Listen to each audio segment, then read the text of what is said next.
এই মুহূর্তে সবচেয়ে বিরাট বড় খবর, পশ্চিমবঙ্গের বকেয়া ডিএর দাবিতে ডিএ নিয়ে বিরাট বড় খবর। সেনার নির্দেশ, খোলা হলো সংগ্রামী যৌথ মঞ্চের ছাউনি।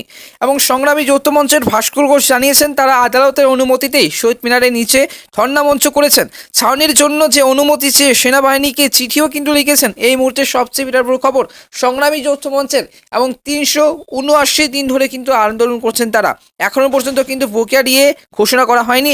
এবার শহীদ মিনারের ময়দানে অবস্থানরত সংগ্রামী যৌথ মঞ্চের ধর্ণা মঞ্চের কাছে সেনা এবং শুধু বাঁশের কাঠামো, খোলা আকাশের নিচেই রবিবার রাতে গতকাল ধর্ণা মঞ্চে থাকতে হচ্ছে সংগ্রামী যৌথ মঞ্চের সদস্যদের।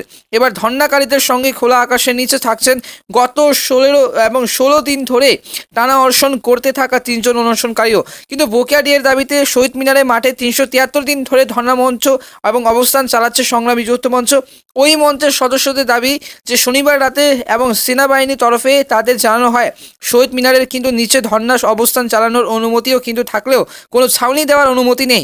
এই ছাউনি এখনই কিন্তু ভেঙে ফেলতে হবে। মঞ্চের এক সদস্য জানান তারা সেনাবাহিনীকে আশ্বাস দেন তাদের নির্দেশ মতোই কিন্তু রবিবার সকাল থেকে ছাউনি খোলা শুরু হয়ে যাবে।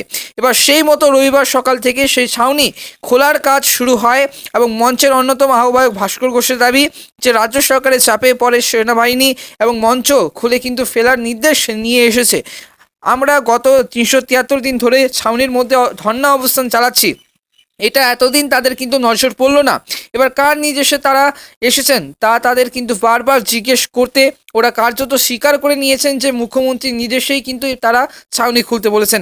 এবার ভাস্কর ঘোষ জানিয়েছেন তারা আদালতের অনুমতিতেই কিন্তু শহীদ মিনারের নিচে ধর্ণা মঞ্চ করেছেন।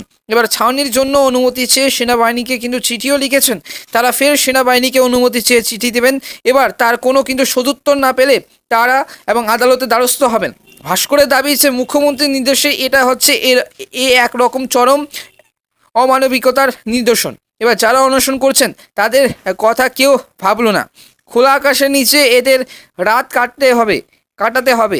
রবিবার নওশের চৌধুরী নামে এক অনশনকারী অসুস্থ হয়ে পড়েন, তাকে হাসপাতাল নিয়ে যাওয়া হয় এবং তিনি ফের হাসপাতাল থেকে অনশন মঞ্চে এসে বসেন।